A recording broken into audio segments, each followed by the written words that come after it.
Assalamualaikum warahmatullahi wabarakatuh. Perkenalkan, nama saya Syahidah Karim dari Pendidikan Ilmu Pengetahuan Sosial 2017B Universitas Pendidikan Indonesia.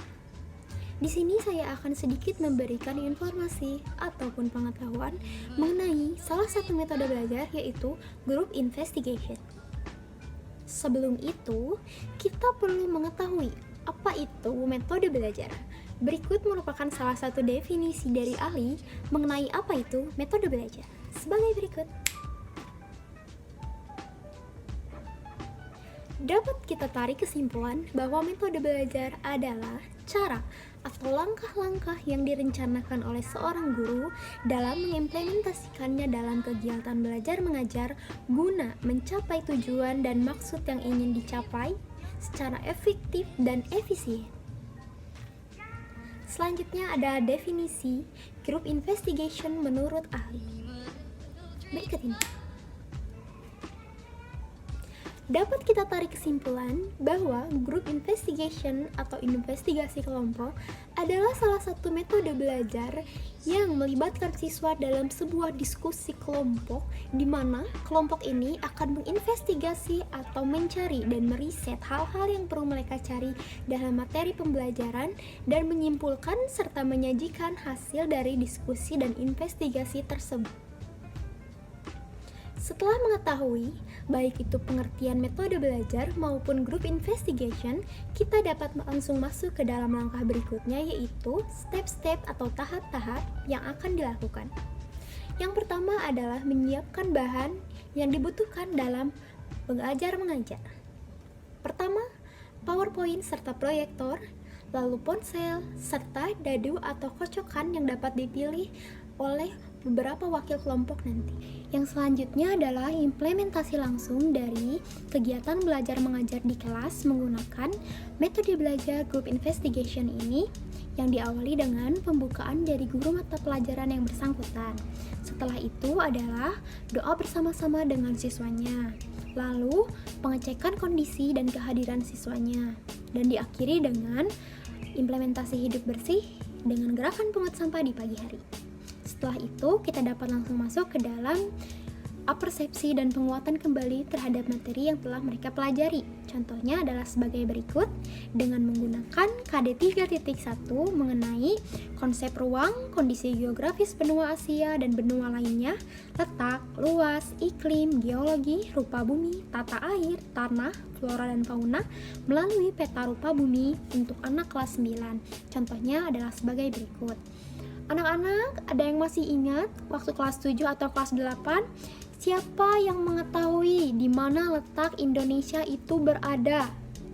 Nah, saat anak dapat menjawab pertanyaan tersebut, anak-anak diajak untuk mengingat kembali materi yang telah dipelajari di pertemuan sebelumnya. Setelah itu, guru dapat memberikan apersepsi berupa gambar mengenai letak benua-benua di dunia. Contohnya sebagai berikut.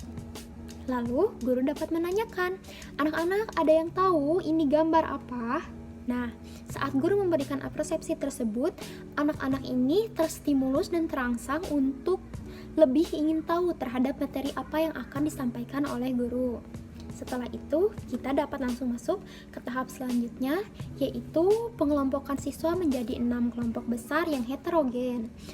Kelompok yang heterogen dimaksudkan untuk mengeksplor lebih banyak ide dan gagasan dari kelompok siswa yang beragam. Setelah itu adalah pemberian maksud dan tujuan dari guru terhadap siswanya.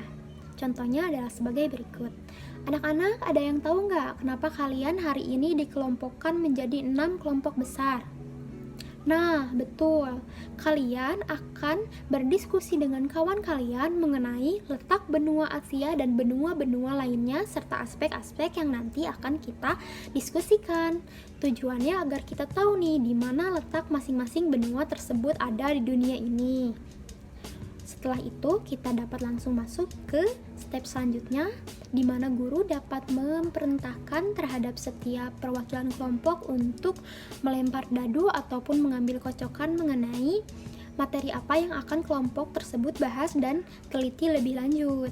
Setelah itu adalah kegiatan diskusi yang berlangsung dalam waktu yang telah ditentukan. Contohnya pemberian waktu 45 menit untuk berdiskusi dan menumpahkan hasil diskusinya ke dalam sebuah mind mapping agar lebih jelas dan agar lebih dapat disampaikan nanti saat disajikan di depan.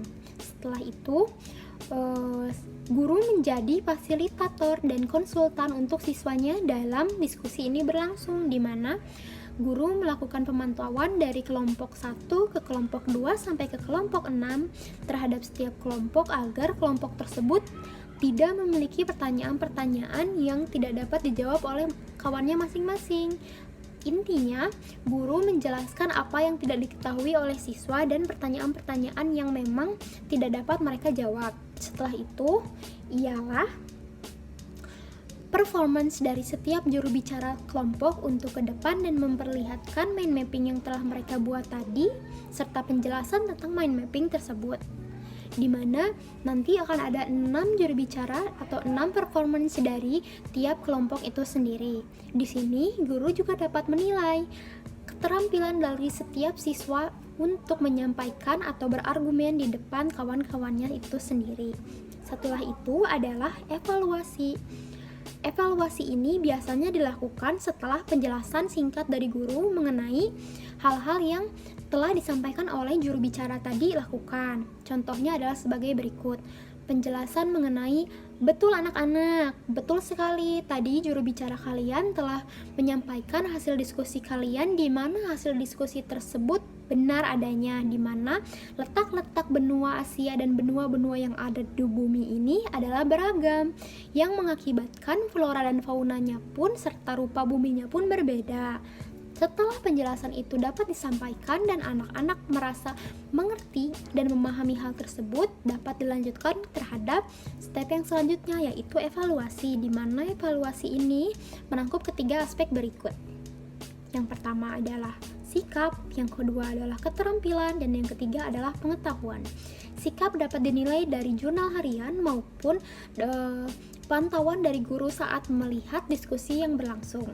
Yang kedua adalah keterampilan, yang dapat dinilai dari performance dari setiap siswa yang tadi maju ke depan maupun kemampuan mereka dalam berdiskusi dalam kelompoknya. Serta pengetahuan yang dapat guru ambil nilainya dari tugas-tugas yang diberikan serta ujian harian atau ulangan harian yang guru berikan. Setelah hal-hal tersebut dilakukan, kita dapat langsung masuk ke dalam kegiatan penutup, di mana kegiatan ini adalah yang pertama kesimpulan dari guru mengenai materi-materi yang telah disampaikan, bahwa materi tersebut telah tersampaikan. Contohnya adalah sebagai berikut. Nah, anak-anak, kesimpulannya adalah benua-benua di dunia ini memiliki letak yang berbeda, letak yang beragam, yang mengakibatkan rupa buminya, letak geografisnya, geologinya, tata air, tata bumi, tanah, serta flora dan faunanya pun beragam. Itulah yang menyebabkan perbedaan dari tiap individu yang berada dan tinggal di dalamnya. Selanjutnya adalah pemberian motivasi. Guru juga dapat menyampaikan atau memperlihatkan sebuah video mengenai problema mengenai materi yang ada agar anak tidak melakukan kesalahan ataupun problem. Setelah itu adalah kegiatan penutup dari gurunya serta pemberian informasi lebih lanjut mengenai tugas maupun hal-hal yang akan dilakukan oleh guru. Nah, sekian adalah hal-hal yang dapat saya simpulkan dan dapat saya sampaikan dari metode group investigation mengenai peta rupa bumi terhadap benua-benua di dunia ini. Terima kasih, mohon maaf jika masih banyak kesalahan. Wassalamualaikum warahmatullahi wabarakatuh.